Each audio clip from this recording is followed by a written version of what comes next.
we will make it available in the future, as well as on our YouTube channel, just so everybody is aware of that. Also, the chat session is open. If anyone has questions, or if any questions come up in the course of the webinar, please feel free to just type those right out there. I'll be having some time at the end to review those, and we'll go through those as time permits.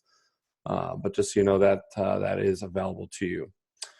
All right, so let's get started. Again, my name is Michael Pickreign. I am the president and co-founder of Tech42, and I've been in the industry for a little over 25 years now. I have a dual background. I've had just a whole lot of fun having a background both in network engineering and software development.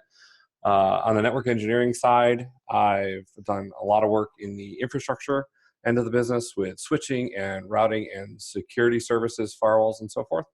And on the software side, a lot of the same stuff with working in regulated spaces where security was a high concern.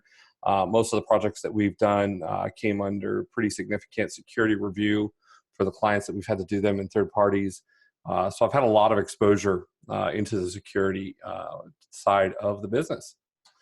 Today, I kind of got two things I want to really accomplish in this webinar. One is just to really talk about how real the threat of cybersecurity is becoming in the SMB, the small to medium-sized business space. About 10 years ago, we were really, in the small business world, we were collateral damage. The cyber war really focused on enterprise business, government, and we would get infected or have casualties more or less because we got infected from the overflow of that, but we weren't targets. And as such, small businesses have kind of had a very lax approach to cybersecurity, have not taken it seriously, have not been concerned about it, and for a long time we could get away with that. But that landscape is very rapidly and very seriously shifting. A couple evidences of that, Verizon data breach investigations report came out end of last year.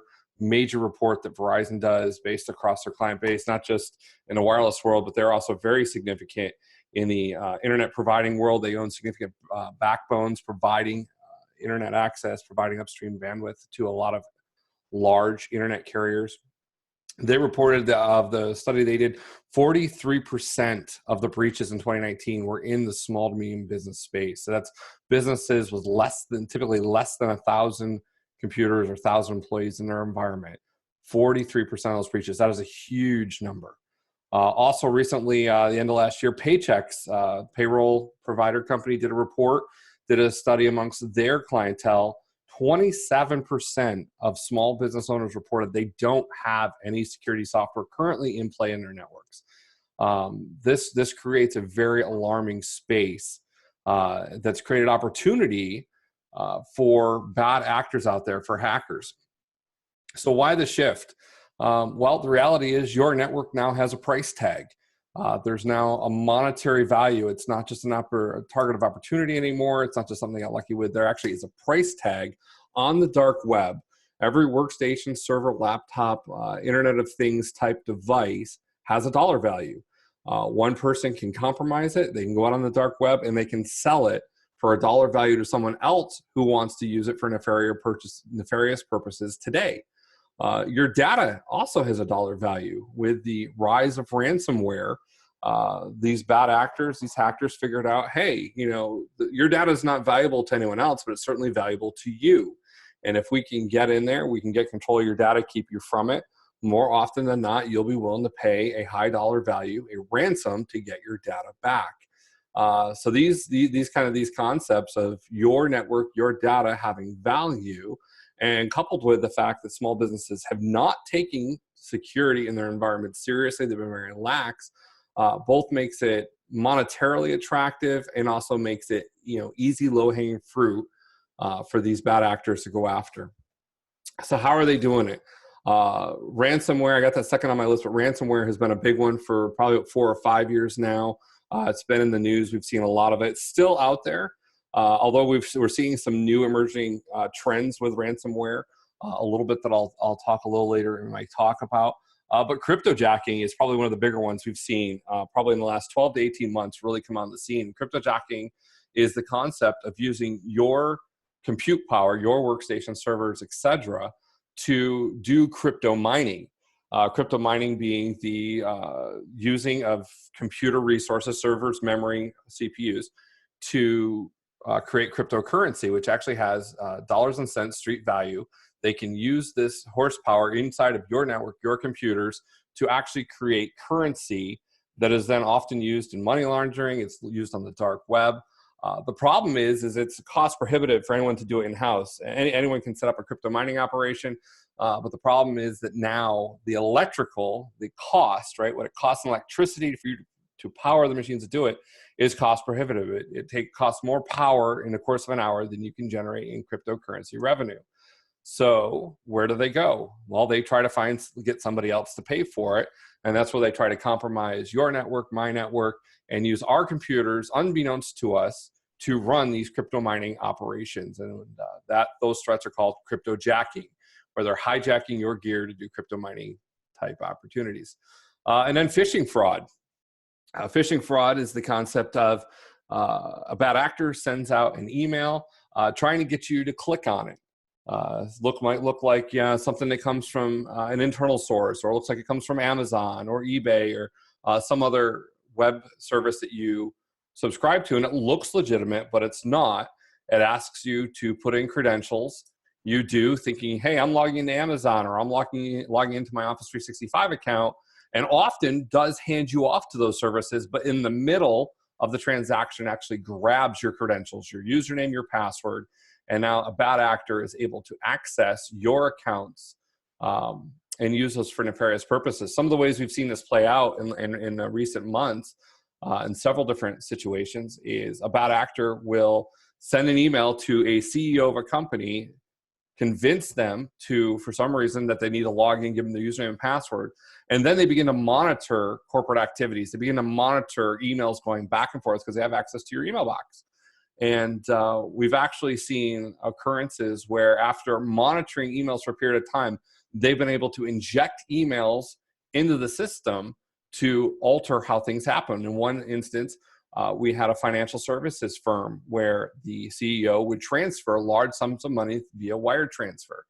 Bad actors saw the CEO doing this, saw who he was emailing, the process for emailing, the forms he was emailing, and then attempted to send a similar type form, identical with the CEO's signature on it, from his address to the bank, said, hey, I want to transfer $14 million to this account. Fortunately, in that situation, it was caught and stopped before the transfer actually took place. But the form of the attack was highly, highly sophisticated and highly customized to the individual corporation because they were able to get in there and watch what was going on. So it's not just your IT infrastructure having value, your procedures have value. They're looking to get control of your accounts. I also had a peer company tell me a story that they had where similar type of attack. They got access to the CEO's email, and the CEO went on vacation. While he was on vacation, bad actor sends an email back to the HR department, says, hey, I've got a new bank account. Here's my new direct deposit information. Please make sure my next couple of paychecks go to this new account. HR department said, hey, yeah, I want to take care of my CEO. I'm going to make sure this gets done. And while the CEO was on vacation, their next several paychecks actually went into an overseas bank account, and somebody totally stole their paycheck for those several weeks until the CEO came back and said, hey, why am I not getting paid?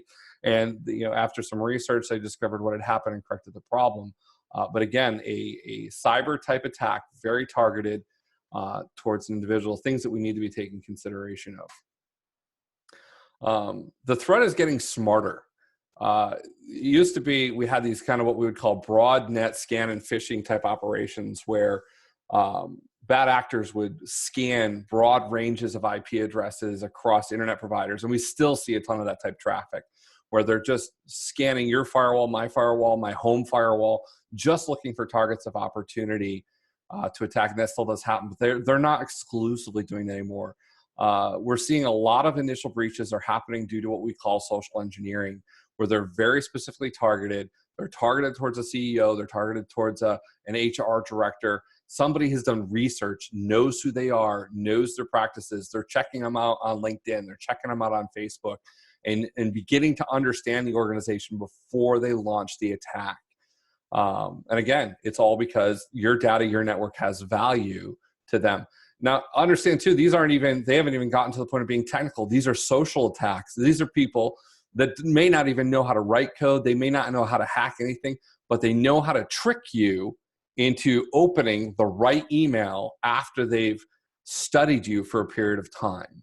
And that's all they want to do, is trick you into doing something that you shouldn't do, to get you to click on a link, to get you to install something you shouldn't be installing. And then they have access to your network that they can sell to somebody else. Their job is done. They're getting smarter. And it's no longer a simple operation of dropping malware or ransomware on your network. A lot of times what we're seeing now is they're breaching and waiting. So it used to be, we could very easily protect you with backup. We could very easily protect you with real-time antivirus. Now what these actors are doing is they're not necessarily dropping something that is ransomware, malware, or nature. They are just leaving themselves a way into your network. And what they begin to do is they begin to watch what happens on your network. They begin to start to probe your network, figuring out how many machines are there, how many servers are they, where are they, where are the switches, where are the firewalls. And they spend time slowly getting to know your network over the period of 90 to 120 days. And then they launch their attack. We've even seen in some cases where they were smart enough to figure out where the backups were and disable the backup process, waited out the 90-day retention that we normally would have on a backup, then launched the ransomware attack, knowing that the end user no longer had the backup that would normally protect them against ransomware. Here at Tech42, we've probably had half a dozen or more ransomware attacks amongst our client base in the last 2 years. Thankfully, fortunately, because we had good backups in place, there's never been a ransom paid or data lost. But the attackers are getting smarter. We have to pay closer attention to these things if that strategy is going to continue to work.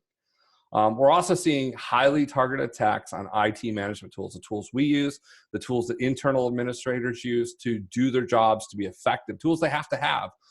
But these attackers are getting smarter and starting to go after those tools and find vulnerability in those tools to execute their attacks. So they're getting smarter in what they're doing, and the threat is very, very real. So what can we do about it? Let's talk just for a few minutes about how do we respond to this? Because if you're like me, this just kind of scares you. It's like a lump of ice in the pit of your stomach. What can we do? How do we protect ourselves from these types of attacks? And the first one, right off of the bat for me, is awareness, the human firewall. I was once told by a security expert that all breaches happen either because someone did something they shouldn't have or didn't do something they should have, that it all comes down to human error sooner or later. And in my experience, I think that's very true. I think awareness is important. We need to be having very intentional conversations, no matter what level of the organization you're at, whether you're the IT professional, you're the business owner, you're the staff, you're the outsourced IT. We all need to be having intentional conversations in multiple directions around this conversation of cybersecurity and what are we doing about it. If you're the CEO, you should be talking to your IT professionals, either internal or external. What are we doing about security?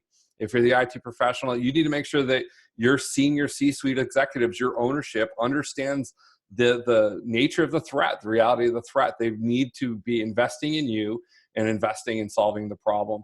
And then lastly, your staff, they have to be aware of the things that they can trip into very unknowingly and very innocently can step into.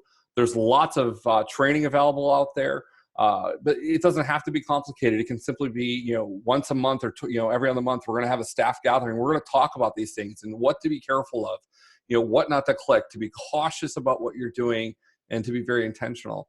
We also need to give staff an incident response path, right? A lot of times the things that we've bumped into with our client base is they say, well, I just didn't know what to do. I didn't know who to talk to. I didn't know who to call when this happens. So make sure that if you're talking to your staff, your general user basis, that you're talking to them about, hey, if something happens, here's what you need to do. Here's who you need to call. Stop and take 2 minutes, pick up the phone, call the IT director, call the outsourced IT company, whatever it is, and have them look at it.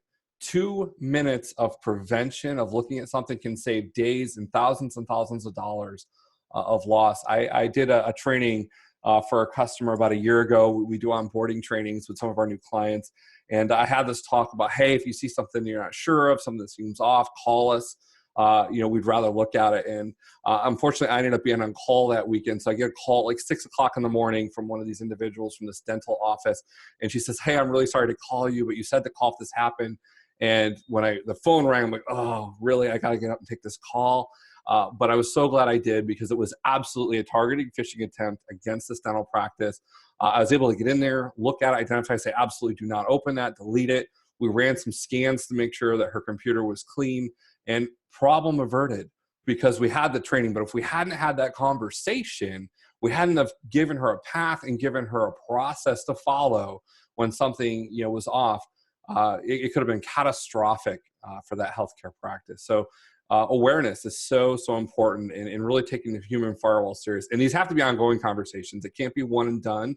You need to set up a cadence within your organization of how are we having conversations about data security. Eyes on everything. This is kind of just becoming a mantra in our organization. You have to have eyes on everything. If you're not watching it, there is a space for somebody to violate your network and get in there. And again, these actors, in many cases, they're sitting, trying to run very below radar, 90, 120 days. They're trying to be very unobtrusive to understand your network. So you've got to be watching. As I mentioned before, backup has become a vulnerability in some places because they're watching the backup. They're trying to manipulate the backup because they know that backup is one of our top defenses against ransomware and malware. So what do? Well, you got to make sure it ran. Did it run last night? Who's watching the backup? Who's looking at the reports? Are we making sure that it ran properly? Did the size change? In this one situation, I talked to an MSP owner, a guy like me, a couple months ago.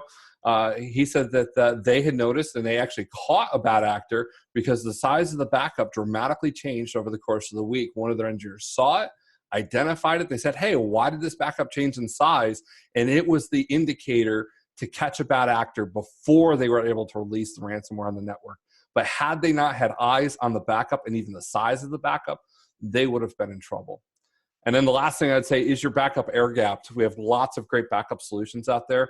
A lot of them store the backup data in the same security space as the normal network, as all the rest of the files. So if you have a backup that's in the same file structure, the same security architecture as all the rest of your data, guess what's happening to your backups? They're getting infected with ransomware as well. Now we can't get to them. You need to have some sort of technology, air gapping, with separate credentials, separate access to wherever you're storing your backup, to make sure that it doesn't get infected when everything else gets infected if you do have a breach. And I would at this point assume, at some point you're going to have a level of breach. It's going to happen. There's too many attacks and too much going on to say it's not going to happen. The real answer is we've got to find it soon. We've got to identify it early. And that's the concept of eyes on everything, is catching it soon before it becomes critical. Antivirus and anti-malware, I talk to clients all the time that are running non-corporate type antivirus that do not have centralized monitoring and awareness.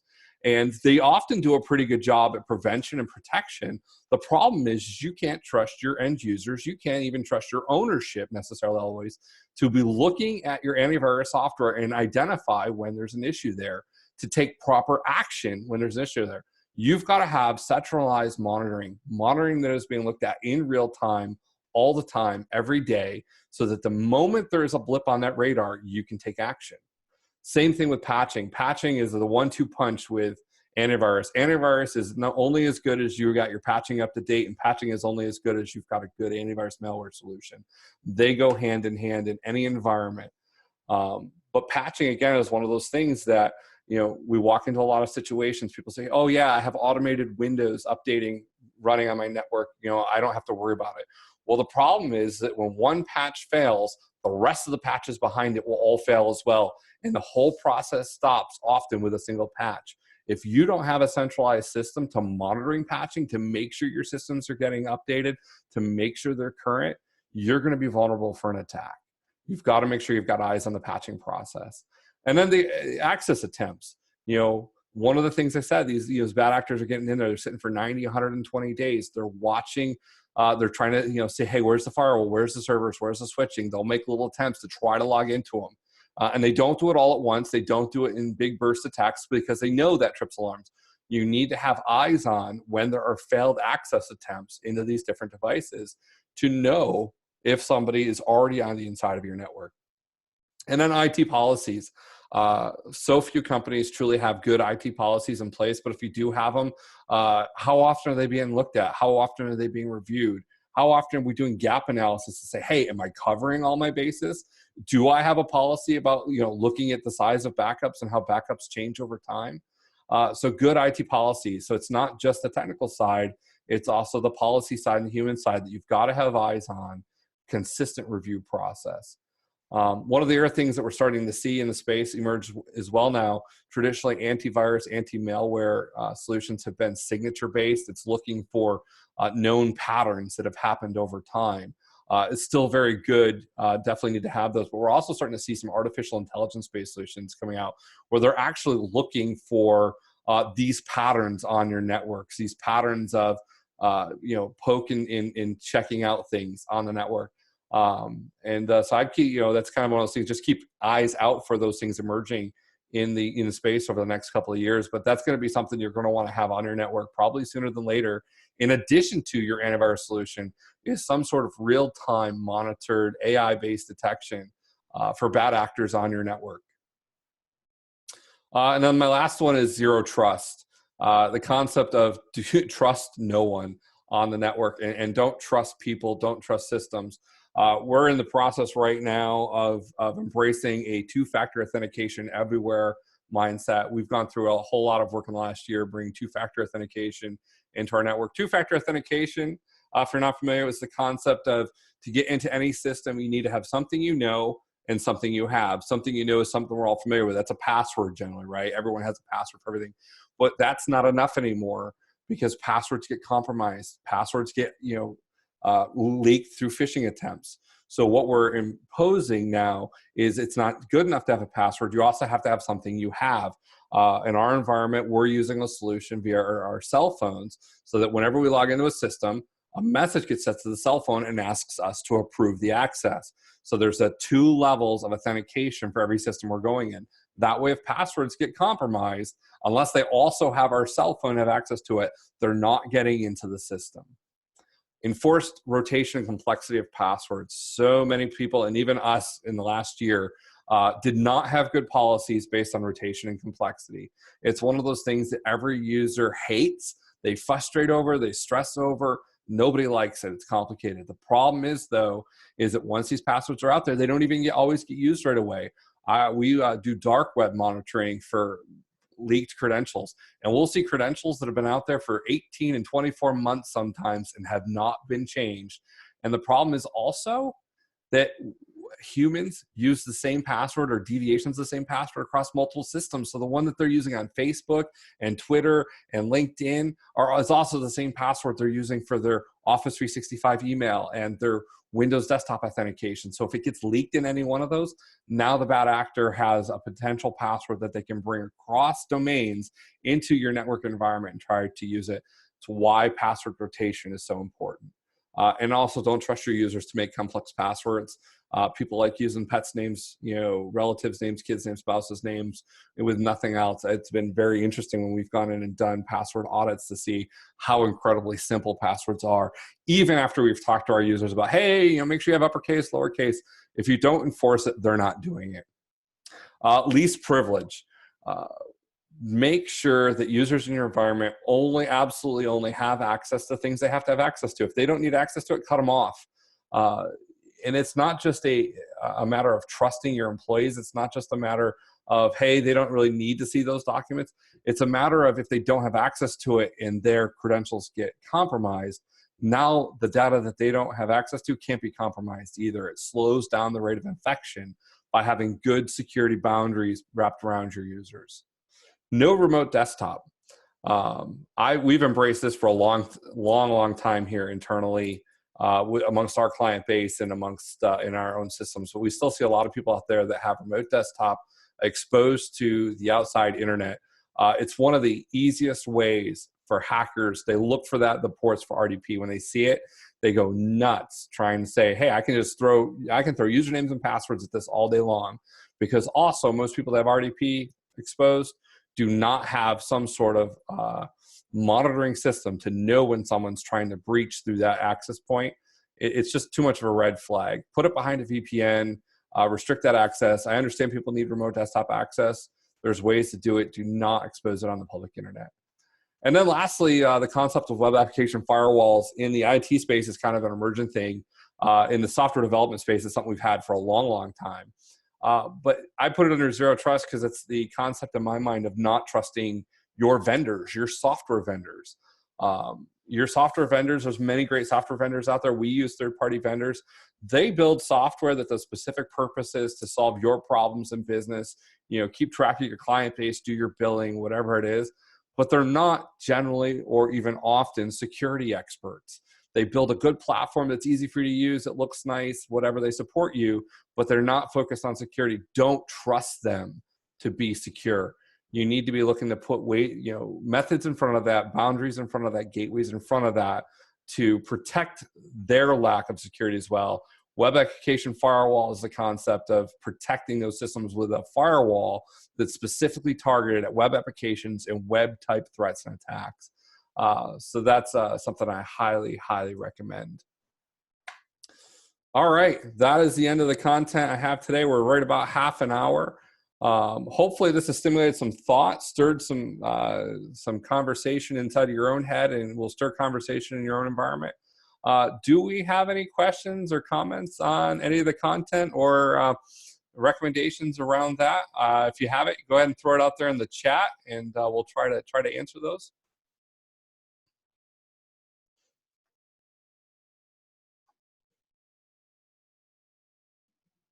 And the crickets are chirping, no questions. Wow. Well, I hope I really did just that good a job of answering things for you. There is a whole lot more content that could be wrapped around all these. This is really high level.